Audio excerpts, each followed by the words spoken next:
జై శ్రీరామ్. సంపూర్ణ కార్తీక మహాపురాణం 27వ రోజు పారాయణం. త్రయోవింశాధ్యాయము. విష్ణుగణాలు చెప్పిన చోళ విష్ణుదాసుల కథానంతరం ధర్మదత్తుడు మరల వారిని, ఓ గణాధిపతులరా, జయ విజయులు వైకుంఠమందలి విష్ణుద్వార పాలకులని విని ఉన్నాను. వారెటువంటి పుణ్యం చేసుకునడం వలన విష్ణు స్వరూపులై అంతటి స్థానాన్ని పొందారో తెలియజేయండి అని అడగడంతో ఆ గణాధిపతులు చెప్పనారంభించారు.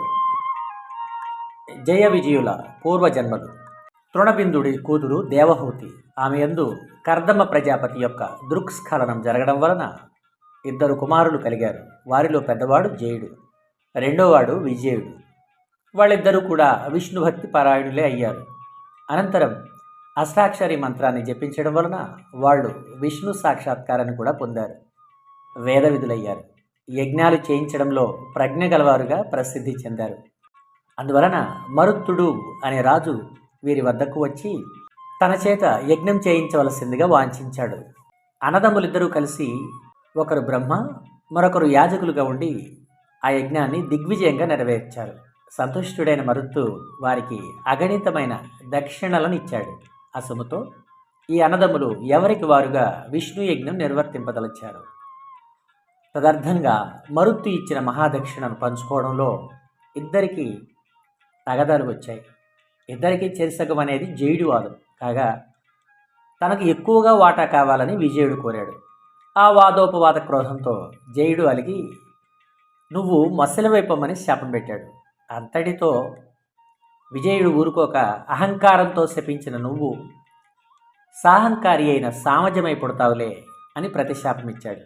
ఇలా పరస్పర శక్తులైన ఆ సోదరులిద్దరూ విష్ణువర్చన చేసి ఆయనను సాక్షాత్కరింపచేసుకుని వారై తమ శాపాలను తత్పూర్వాపరాలను విన్నవించుకుని శాప విముక్తికై ఆ శ్రీహరినే ఆశ్రయించారు. హే భగవాన్, నీకింతటి చేరువ భక్తులమైన మేము మొసలిగాను ఏనుగుగాను పుట్టడం చాలా ఘోరమైన విషయం కనుక మా శాపాల నుంచి మమ్మలను మళ్లించు అని మనవి చేశారు.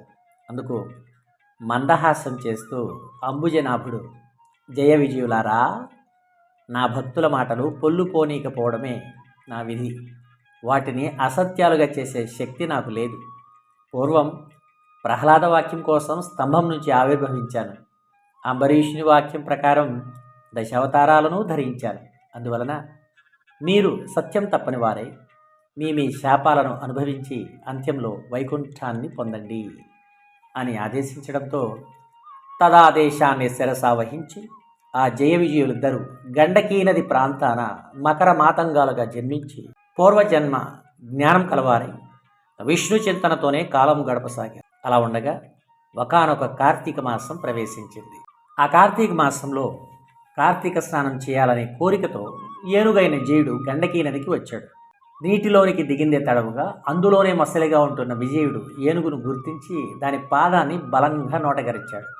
విడిపించుకోవడానికి చేసిన ప్రయత్నాలు విఫలం కావడంతో గజదేహుడైన జయుడు విష్ణువును ప్రార్థించాడు. తలచినదే తడవుగా ప్రత్యక్షమైన తాక్షవాహనుడు తన చక్రాయుధాన్ని ప్రయోగించి ఆ కరిమకరాలు రెండింటినీ ఉద్ధరించి వారికి వైకుంఠ ప్రాప్తిని కలిగించాడు.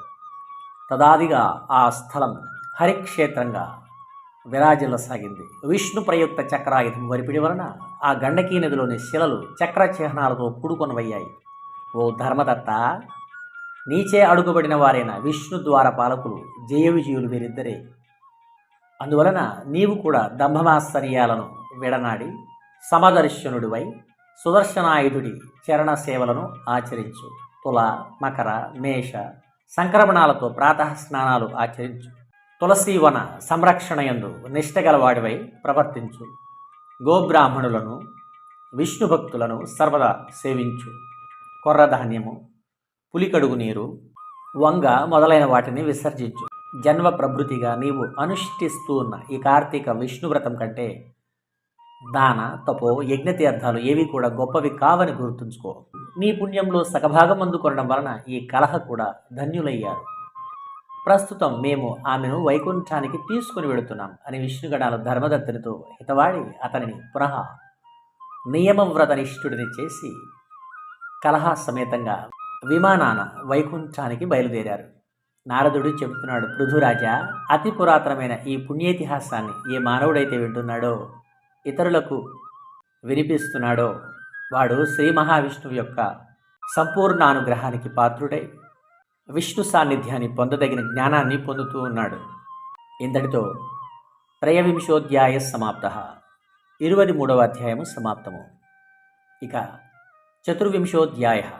నారదుడు చెప్పినదంతా విని ఆశ్చర్యమయుడైన పృథు చక్రవర్తి, హే దేవర్షి, ఇప్పుడు నువ్వు చెప్పిన హరిక్షేత్రం, గండకీ నదులు లాగానే గతంలో కృష్ణ, సరస్వతి ఇత్యాది నదుల గురించి విన్నాను. ఆ మహామహిమలన్నీ ఆ నదులకు చెందినవా లేక ఆ క్షేత్రాలకు చెందినవా? విశదపరచవే అని కోరగా మరలా నారదుడు చెప్పసాగాడు. శ్రద్ధగా విను. కృష్ణానది సాక్షాత్తు విష్ణు స్వరూపం, సరస్వతీ నది శుద్ధ శివస్వరూపం. వాటి సంగమ మహాత్మ్యం వర్ణించడం బ్రహ్మకు కూడా అసాధ్యమే అవుతుంది సుమా. కృష్ణ సరస్వతి నదుల ప్రాదుర్భావం. ఒకానొక చాక్షుష మన్వంతరంలో బ్రహ్మదేవుడు సహ్యపర్వత శిఖరాలపై సవరం చేసేందుకు సమాయత్తమయ్యాడు. హరిహరులతో సహా సర్వదేవతలు, మునులు కూడా కలిసి ఒకానొక దైవత ముహూర్తంలో బ్రహ్మకు యజ్ఞదీక్ష నీయడానికి నిర్ణయించి కర్త యొక్క కళత్రమైన సరస్వతికి విష్ణుమూర్తి ద్వారా కబురు పంపారు. అయినా సరస్వతి సమయానికి అక్కడకు చేరుకోలేదు. దీక్షాముహూర్తం అతిక్రమించరాదనే నియమం వలన భృగు మహర్షి, హే విష్ణు, సరస్వతి ఎందుకు రాలేదో తెలియదు, ముహూర్తం దాటిపోతోంది, ఇప్పుడేమిటి గతి అని ప్రశ్నించడంతో శ్రీహరి చిరునవ్వు నవ్వుతూ, సరస్వతి రాని పక్షంలో బ్రహ్మకు మరి యొక్క భార్య అయిన గాయత్రిని దీక్షాపతిగా విధించండి అని సలహా ఇచ్చాడు. ఆ సలహాను శివుడు కూడా సమర్థించడంతో భృగువు గాయత్రిని రప్పించి బ్రహ్మ యొక్క దక్షిణ భాగంలో ముందుగా ఆమెను ప్రవేశపెట్టి దీక్షా విధిని ఏర్పరిచాడు. ఆ విధంగా ఋషులందరూ కలిసి హరిహరుల సమక్షంలో బ్రహ్మకు దీక్ష నీయడం పూర్తి చేయగానే అక్కడకు సరస్వతి చేరుకుంది. తన స్థానంలో దీక్షితురాలై ఉన్న తన సవతిని గాయత్రిని చూసి మత్సరవతి, అపూజ్యాయత్ర పూజ్యంతే పూజ్యానాం చవ్యతిక్రమః, త్రీణిత్రత్ర భవిష్యంతి దుర్భిక్షం మరణం భయం. ఎక్కడైతే పూజార్హత లేని వారు పూజింపబడుతున్నారో మరియు పూజనీయులు పూజింపబడడం లేదో అక్కడ కరువు, భయము, మరణము అనే 3 విపత్తులు కలుగుతాయి. ఈ బ్రహ్మకు దక్షిణ భాగాన నా స్థానంలో ఉపవిష్టురాలైన వివిధ ప్రజలకు కనిపించినటువంటి రహస్య నదీ రూపమును పొందుగాక. ఓ బ్రహ్మ, విష్ణు మహేశ్వరులారా, మీరందరూ ఈ యజ్ఞవాటికలో ఉండి కూడా నా సింహాసనాన నాకన్నా చిన్నదారిని ఆసీనురాలిని చేశారు గనుక మీరు కూడా జడీభూత రది రూపాలను పొందండి అని శపించింది. ఆ సరస్వతి క్రుద్ధ వచనాలను వింటూనే చువ్వున లేచిన గాయత్రి దేవతలు వారించుతున్నా సరే వినకుండా, ఈ బ్రహ్మ నీకు ఏ విధంగా భర్తయో అదేవిధంగా నాకు కూడా భర్తే అన్న విషయాన్ని విస్మరించి అకారణంగా శపించావు కనుక నువ్వు కూడా నదీ రూపాన్ని పొందు అని ప్రతిశాపమిచ్చింది.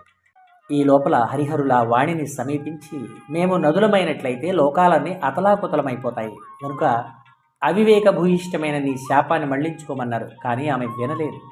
యజ్ఞాదిలో మీరు విఘ్నేశ్వర పూజ చేయకపోవడం వలననే నా కోపరూపంగా యాగం విఘ్నపడి ఆగమయ్యింది.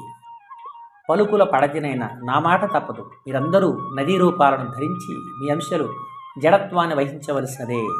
సవతులమైన నేను, గాయత్రి కూడా నదులమై పశ్చిమాభిముఖంగా ప్రవహించబోతున్నాము అని చెప్పింది. ఆమె మాటలు వింటూనే సకల దేవతాంశలు జడాలుగాను, రూపాలు నదులుగాను పరిణమించాయి. ఆ సమయంలో విష్ణుమూర్తి కృష్ణానదిగాను, మిగిలిన వారు ఇతరేతర నదీ రూపాలుగాను మారిపోయారు.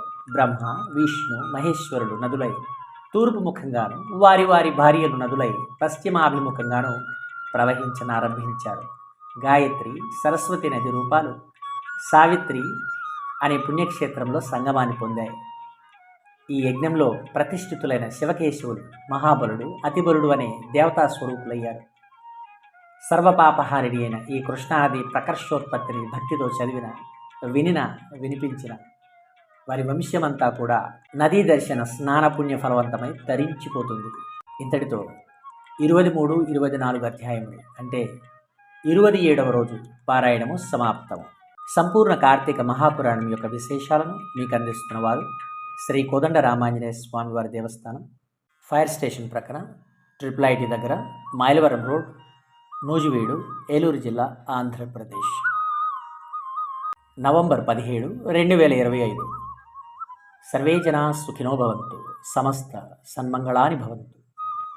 జై శ్రీరామ్. హరే కృష్ణ.